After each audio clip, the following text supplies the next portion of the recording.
The boy left an apple on a park bench every day for a homeless old man. But one day, he saw a man with bodyguards on the bench. The soft rustling of leaves and the chirping of sparrows made up the morning symphony of the park, where every day began the same for little Daniel. He was only 8 years old, but his world was richer and more vibrant than that of most adults. Daniel was different from his peers, small, slender, with large brown eyes always hidden behind thick glasses. He walked with a clumsy, childishly hurried gait, as if he were always late for an important meeting in another, imaginary world. For Daniel, books were portals to this other world. They took him to distant stars and mystical lands where he could be anyone, an adventurous knight, a brave explorer, or a wise ruler. Even when his mother sighed once again, looking at his worn-out pages, and said, "How much longer are you going to read? You've already ruined your eyesight. Look, your friend is throwing pebbles at the window from early morning, calling you to play." But you don't even notice, you don't care at all, nothing could distract the boy from his adventures. "It's all your upbringing," his father would chime in. "When I was his age, you couldn't drag me home. I helped my father, did carpentry, went fishing. You've turned him into an intellectual. He doesn't know anything besides books. Completely unfit for real life, always lost in the clouds." Family arguments were part of his daily life, and Daniel had learned to find solace in his fantasies. They were his refuge from the harsh reality and constant quarrels between his parents. Every day after school, when most kids his age went out to play, Daniel would hide in the park. Here, under a mighty oak tree that stood like a majestic sentinel by one of the paths, the boy could spend hours reading or simply dreaming, sitting on a bench, absorbed in his thoughts. It was mid-September. The sun's rays, no longer as hot, gently slid over the leaves that were beginning to turn yellow. He came to the park after school, sat on the bench, took out a new book from his backpack, and immersed himself in reading. This time, it was Eric Knight's Lassie in his hands.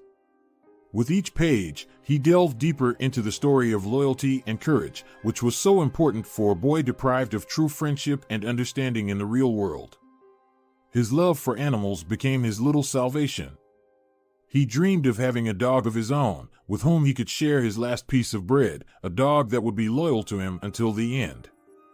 Daniel loved animals dearly and had long been asking his parents to let him get a small dog. But his father was adamant. "Again with your nonsense. All they bring is hair and problems. Feed them, walk them.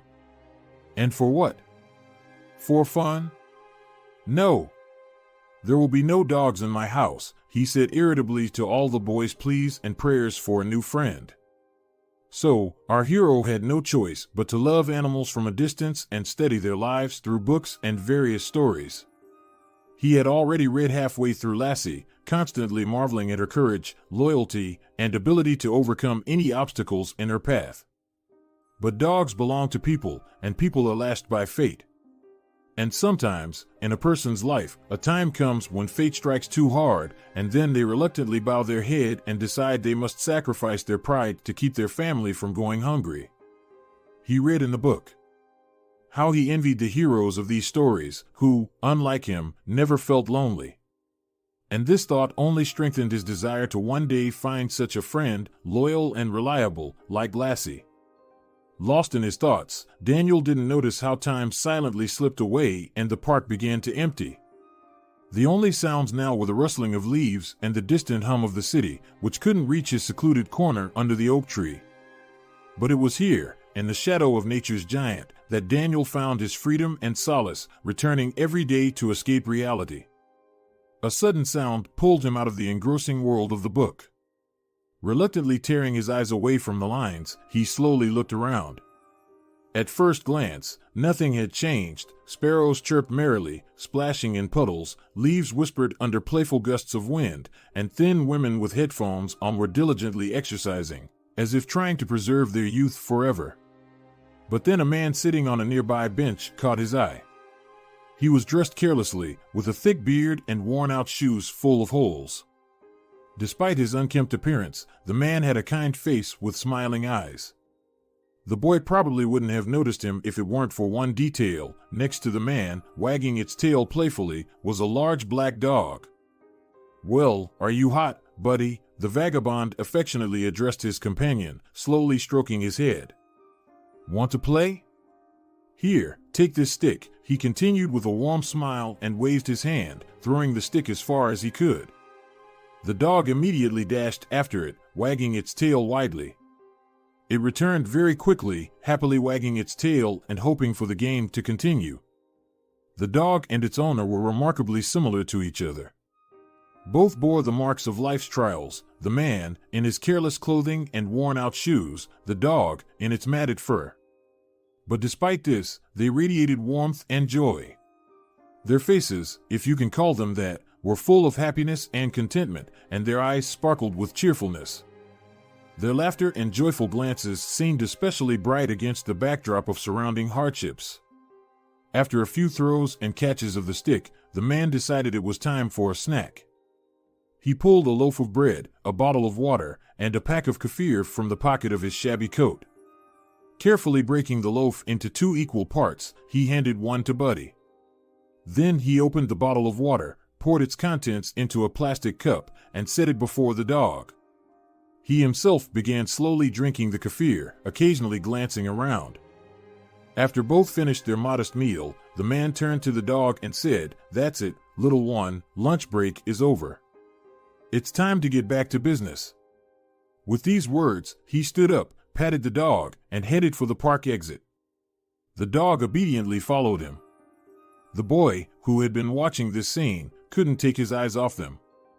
He smiled as he watched their departing figures, and a sense of hope for such a genuine and simple friendship began to grow in his heart. This is what true friendship is, he thought, his eyes shining with contentment. True freedom lies in simple moments of joy. You can sit on an old bench under a mighty oak, share your last piece of bread with a loyal friend, and that will be the essence of happiness. You can play carefree, forgetting all the worries of the world, because there is someone beside you who understands and supports you. These thoughts filled his chest with warmth. The boy smiled mysteriously again, imagining a future where he would have such a loyal dog. "When I grow up and move out, I will definitely have a dog with whom I will walk here in the park, and we will share every piece of bread, every joy, and every sorrow." However, reality soon reminded him of itself. It was already late evening when he returned home. The boy secretly hoped that his parents would be too busy to notice his long absence. The weather was surprisingly warm for September, and he eagerly anticipated the next day, looking forward to diving back into the world of Lassie's adventures.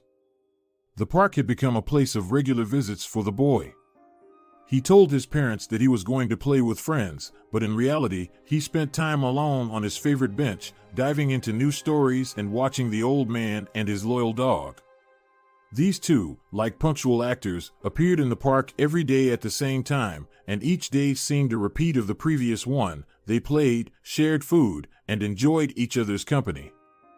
The boy felt his admiration for the old man growing with each passing day. He marveled at how tenderly and respectfully the man treated the dog, as if it were his equal.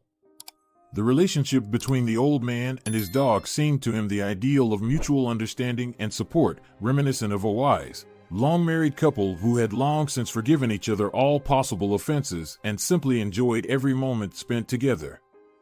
Day by day, the boy watched this pair, hiding in the shadows of the trees, and each time he saw their happiness, his heart filled with light and warmth, giving him the strength to dream and to wait for his own loyal friend with whom he could share the whole world. Today, sitting under the tree, Daniel opened his book again, but his gaze fell on the same bench where he had last seen the old man and his dog. The boy's heart sank when he noticed that the bench was empty. Perhaps they would not return, he thought, and a sense of loss washed over him. After all, he knew so little about those who had briefly become part of his dream world. Suddenly, his thoughts were interrupted by a gentle rustle at his feet. Daniel looked down and saw a small, worn-out figure, a soft toy, apparently lost by someone in the park.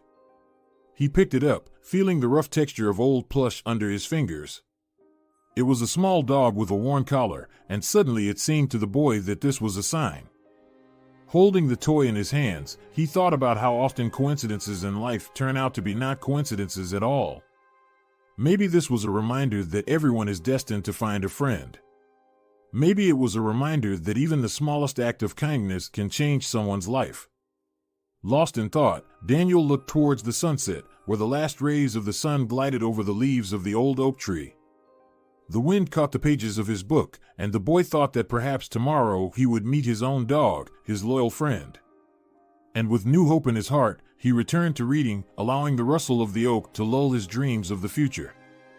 The next day began like many others, but for Daniel, the crisp autumn air was full of invisible possibilities. The crunching leaves underfoot set the backdrop for his thoughts as he walked along the familiar paths of the park, heading to his favorite secluded spot under the old oak. However, today he chose a slightly different route, which led him to a small, shaded corner where an isolated bench stood, one he hadn't considered before. This was the bench where the homeless old man usually sat with his loyal dog. Memories of them lingered in the boy's mind. He often found himself thinking that his new friends had brought light into his quiet world. That morning, his mother had lovingly placed an apple in his backpack for a school snack. For a moment, holding it in his hands, Daniel caught himself thinking that this apple could be more than just food. It could be a token of gratitude and friendship. Approaching the bench, he found it empty. Neither the old man nor the dog were there yet. Glancing around to make sure no one was watching him, Daniel quietly placed the apple on the bench. It was his silent gesture of kindness, which he hoped would not go unnoticed. Taking a few steps back, he sat down on the ground, from where he could watch the bench. His heart beat in anticipation. Time passed slowly, each minute feeling like an hour. The wind played with the fallen leaves, creating the only sounds in the quiet morning park. Finally, as the sun began to warm, soft footsteps reached his ears. It was the old man and his dog. They approached the bench, and Daniel held his breath. The old man noticed the apple, stopped, and looked around, clearly puzzled. He picked it up, turned it over in his hands, and smiling, he split the fruit in half, giving one half to his dog. The dog deftly caught the piece and began to chew it with pleasure, while the old man, still smiling, sat down to enjoy his half. It was a simple pleasure, but for the boy, it was full of deep meaning. He felt his heart fill with warmth. With his small act, he had touched someone else's life without saying a single word.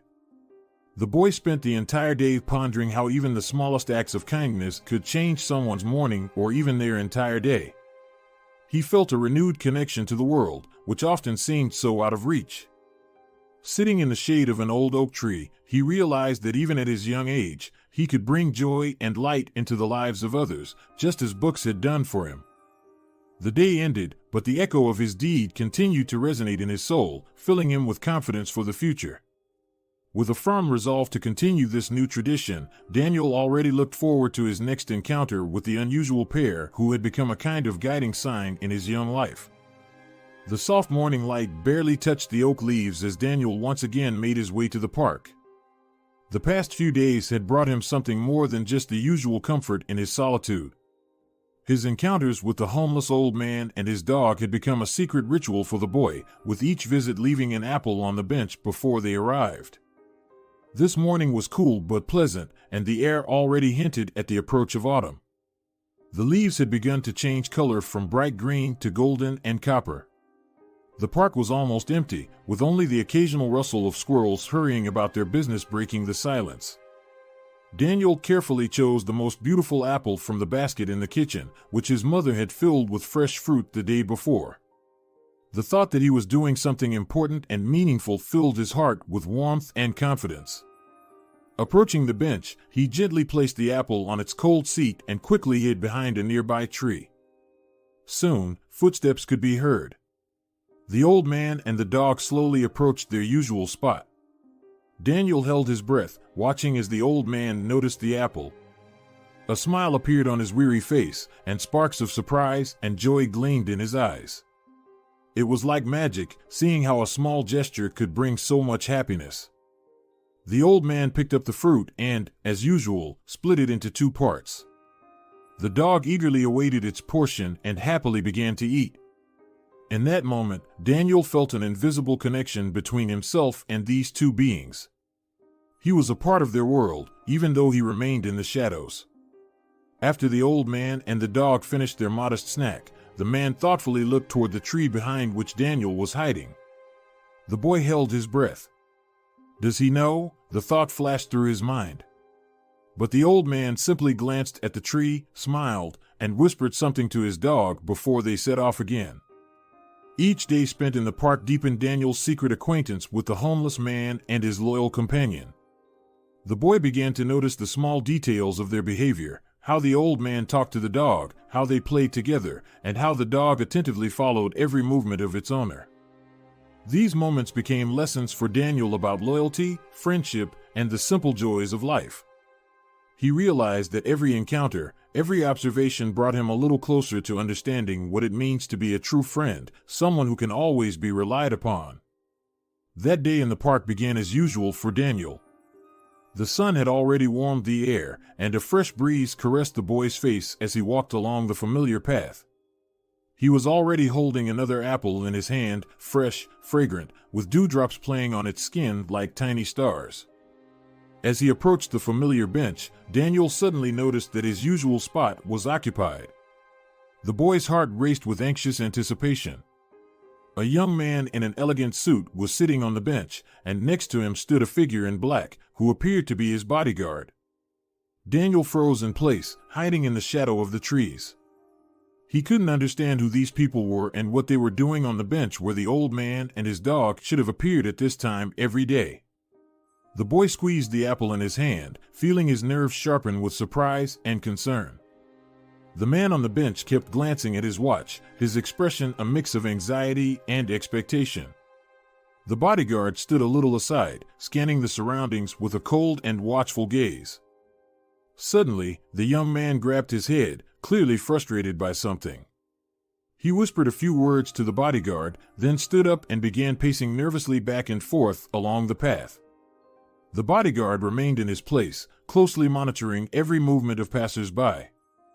Daniel felt his heart race faster, adrenaline coursing through his veins. Deep down, he yearned to uncover the mystery, but the fear of finding himself in an awkward situation kept him in the park's background, behind a curtain of green bushes. With interest and some trepidation, he watched the young man in the expensive suit, who seemed lost in his thoughts, intently staring into the void before him. The heavy atmosphere of uncertainty hung in the air, making each second feel tangibly tense. Minutes passed agonizingly slowly, and with each one, the anxiety in Daniel's chest grew like storm clouds on the horizon. He tried to imagine where the old man and his faithful dog might be. Usually, they appeared in the park with enviable regularity, but today their absence became an inexplicable puzzle that Daniel was eager to solve. Maybe they encountered these strangers on their way and decided to avoid meeting them by changing their usual route, the boy pondered, his imagination painting increasingly dramatic pictures. The thought that these people in black might have unclear, possibly even sinister intentions, caused Daniel anxiety. Who are they, and what are they doing here? Why did they choose this bench for their strange meetings? These questions swirled in his head, giving him no peace. The next day, the situation repeated itself exactly as it did on the following days. The man in the expensive suit, along with his security, appeared in the park at the same time every day, standing up and leaving abruptly, leaving behind only a trail of unspoken words and uncertainty. And then, one day, when Daniel once again approached his favorite bench, no longer expecting to meet the familiar park inhabitants, the man suddenly turned out to be nearby. For the first time during all his strange visits, he noticed the boy.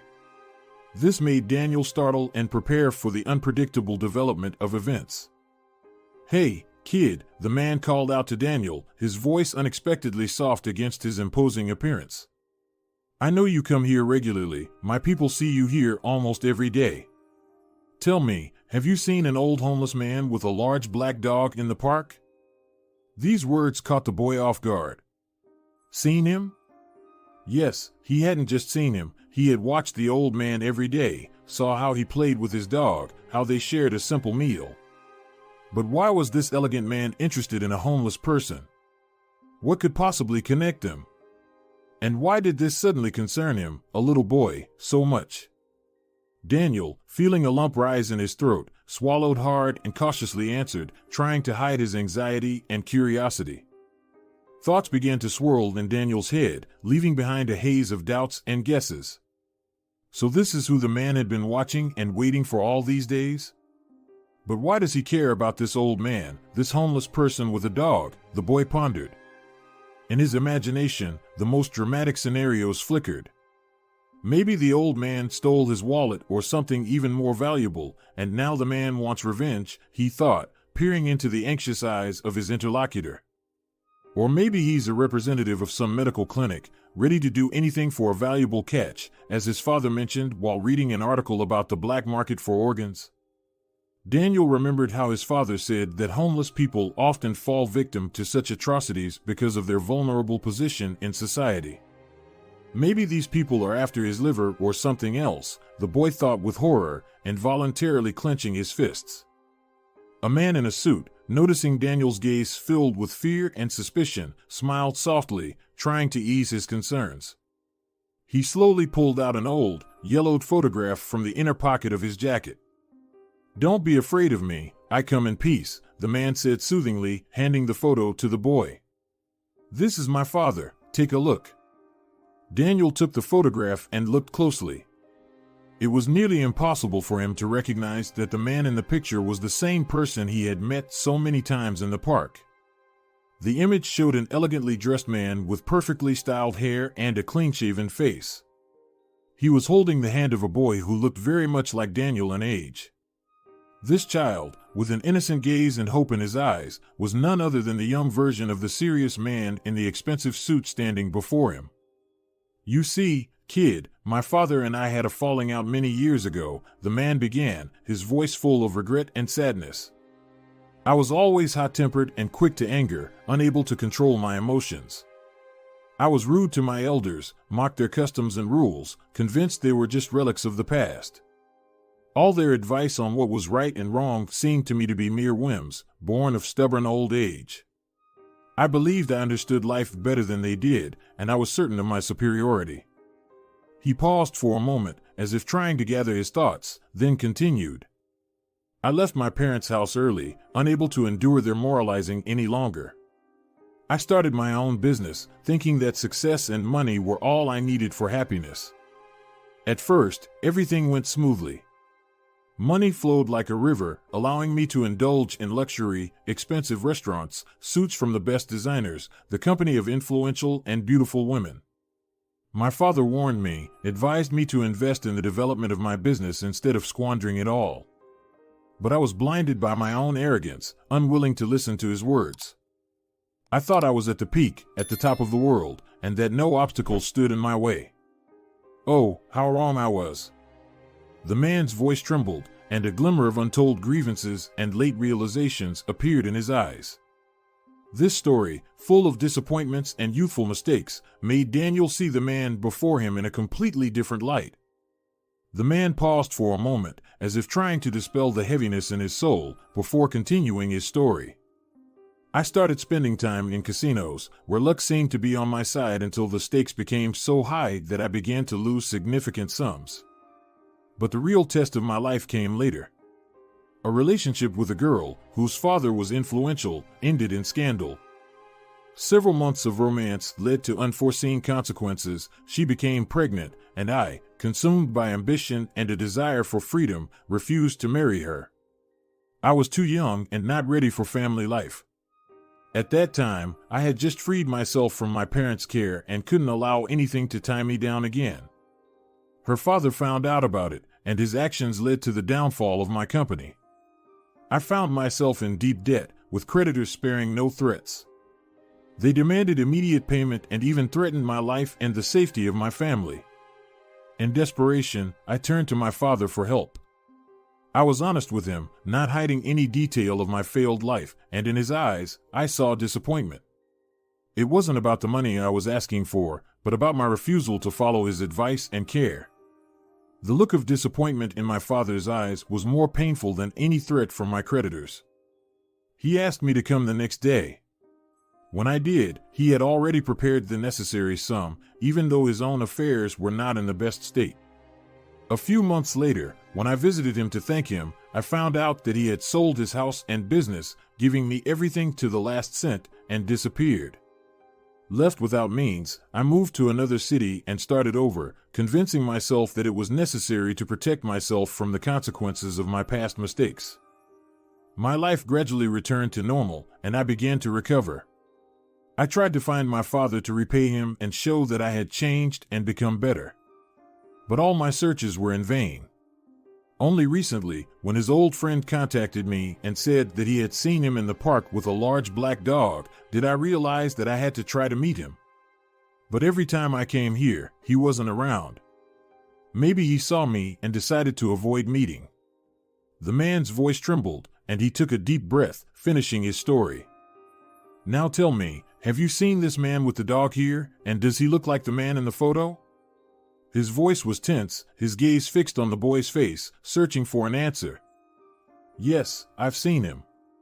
It was definitely him, though it's hard to recognize him now. He has a big black beard, already completely gray. But his eyes, those laughing eyes, they haven't changed at all. It's definitely him, 100%, the boy answered with a confident smile that gave him a touch of maturity. Thank God, that's something at least.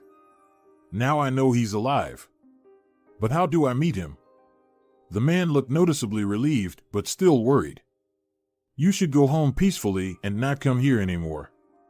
I think that as long as you're here, he won't show up.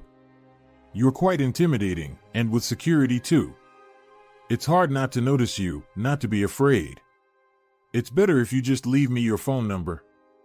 I'm here almost every day, and if your father shows up again, I'll talk to him and pass on your request to meet, the boy suggested with surprising determination and maturity in his voice. Yes, you're probably right, the man nodded slowly as if pondering the boy's words. He likely won't want to talk to me after everything I've done, after what I've condemned him to. But please, try to convince him to meet with me. I would be very grateful to you. He looked genuinely thankful and simultaneously empty, something like hope flickering in his eyes, as if the boy could be the bridge that would help him restore broken connections.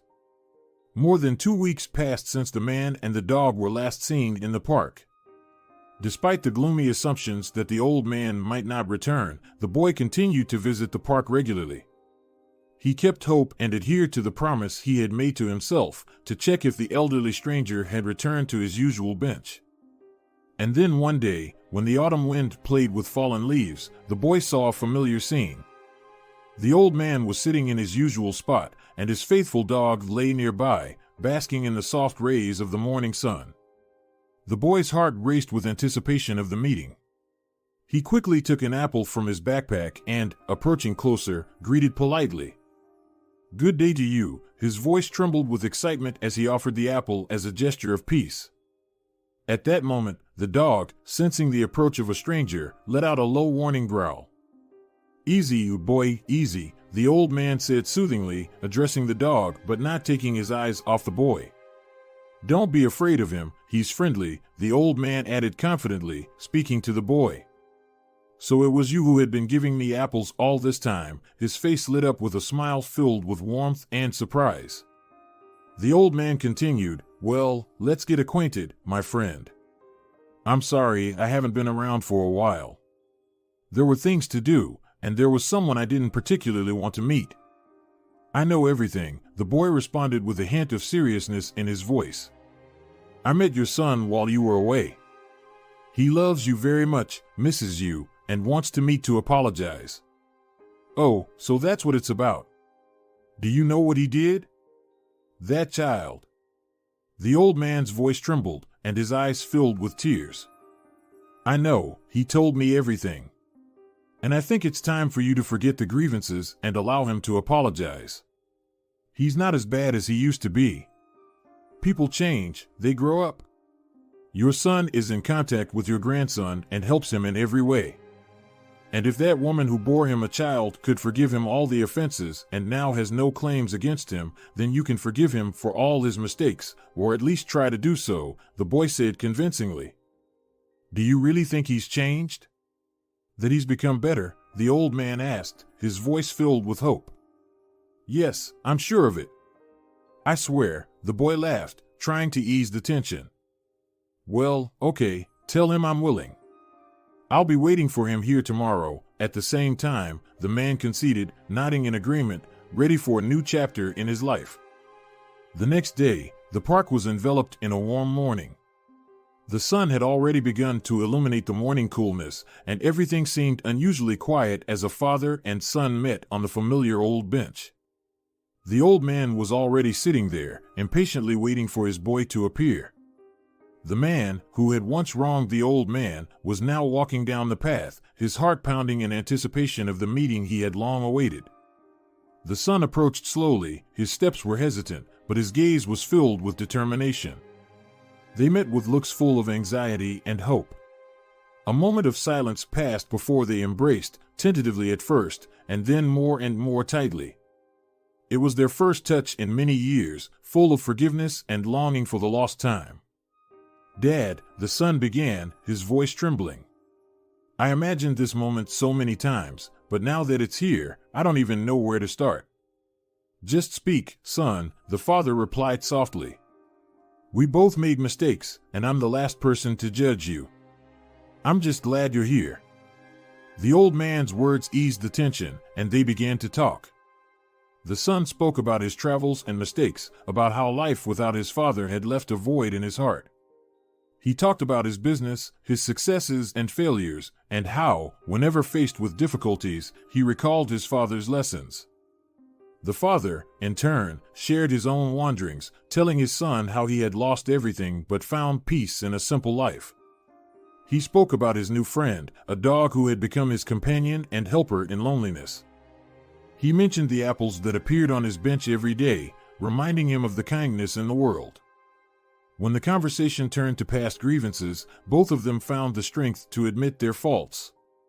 The son apologized for his pride and stubbornness, for not listening to his father when he tried to guide him on the right path. The father, in turn, expressed regret for his strictness and his inability to support his son in his endeavors.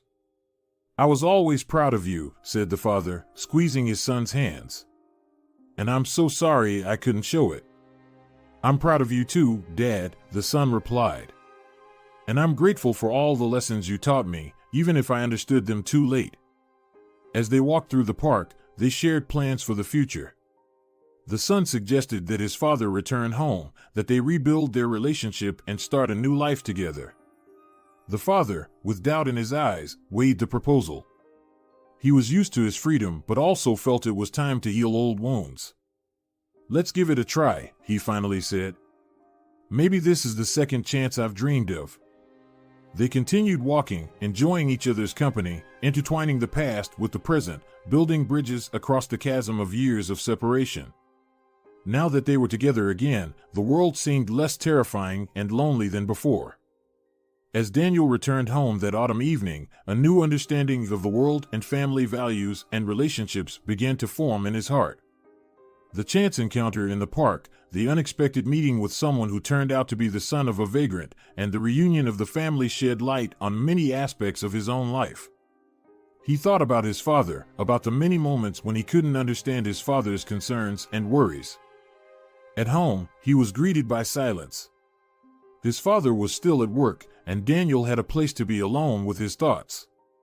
He went up to his room, sat by the window, and began to recall every detail of the day that had passed. Thoughts of the old man and his son, of the complexity of their relationship, made Daniel see his own father in a new light. Maybe I'm too hard on him? Maybe he too faced difficult choices that I don't even know about, he pondered. These questions tormented him because he had always felt that his father simply didn't want to share his interests, especially when it came to wanting a dog. But now, seeing how deep the bonds between father and son could be, Daniel felt a strong desire to understand and forgive. With each day after returning from the park, Daniel tried to talk more with his father, to take an interest in his affairs, and to help around the house. He began to notice the little things that had previously escaped his attention, the weariness on his father's face after work, the care in his eyes when he looked at his son. Several months passed, and Daniel's birthday arrived. he turned 9 years old. This birthday was special because his father gave him a puppy. When the small, fluffy bundle with its amusingly sticking ears jumped out of the box, Daniel's heart leapt with joy. "I thought you'd earned him, son," said his father, smiling through tears. "I've seen how you've tried to understand me, how you've changed. This puppy is not just a gift. He's a symbol of our understanding and forgiveness. He'll grow up with you, and I hope he brings as much joy into our home as you've brought me." His father's words deeply touched Daniel. He realized that forgiveness and understanding are the keys to true and strong relationships. He promised himself that he would be just as attentive and caring a friend to his new pet as his father was to him. This birthday marked a new chapter in their relationship. Father and son continued to walk together with the dog, to talk, to laugh, and even sometimes to quarrel, but now they knew that they could always find a way to mutual understanding and forgiveness. Autumn had painted the park in golden and crimson hues when Daniel and his father took their new pet, named Charlie, for a walk. It was cool but sunny, the perfect weather for long walks. As they walked, a man who had once seemed like a vagrant passed by, but now his appearance had radically changed. He was neatly dressed and looked well-groomed. Beside him ran his faithful black dog, and on the other side walked a young man, his son, in an elegant suit. The meeting was unexpected for everyone, and Daniel, feeling excited, decided to introduce his father to these familiar faces from the park. Daniel's father, Richard, looked with interest at the former vagrant, who now appeared before him in a completely different light. "Hello, my name is Richard," he said with a smile, extending his hand. "Daniel has told me a lot about you, about your meetings in the park. It's nice to see you looking so well." The man smiled in response and shook his hand. "Hello, Richard. My name is Edward, and this is my son, Jonathan. We've indeed changed a lot since we last saw Daniel here. Thanks to your son, who once did me an invaluable favor by leaving apples on the bench. It was a gesture that helped me get back to a normal life." Richard expressed his admiration and support, and Jonathan added, "We are truly grateful for your son's friendship and kindness. It inspired me to take steps to fix the situation as well." The two fathers exchanged experiences about raising children and talked about the difficulties they had faced. Daniel listened, holding Charlie on a short leash. The dog wagged its tail happily, sensing the joy and calmness of this meeting. The walk continued, and the men exchanged phone numbers. The air was full of confidence that the new friendships and shared interests would bring only joy and benefit to everyone. As they slowly walked away, Daniel felt a deep satisfaction with how events had unfolded. He realized that true changes begin with small acts of kindness that can lead to big and significant changes in the lives of the people around them. Dear viewers, if you enjoyed the story, please support the video by liking it and leaving a comment. Thank you very much.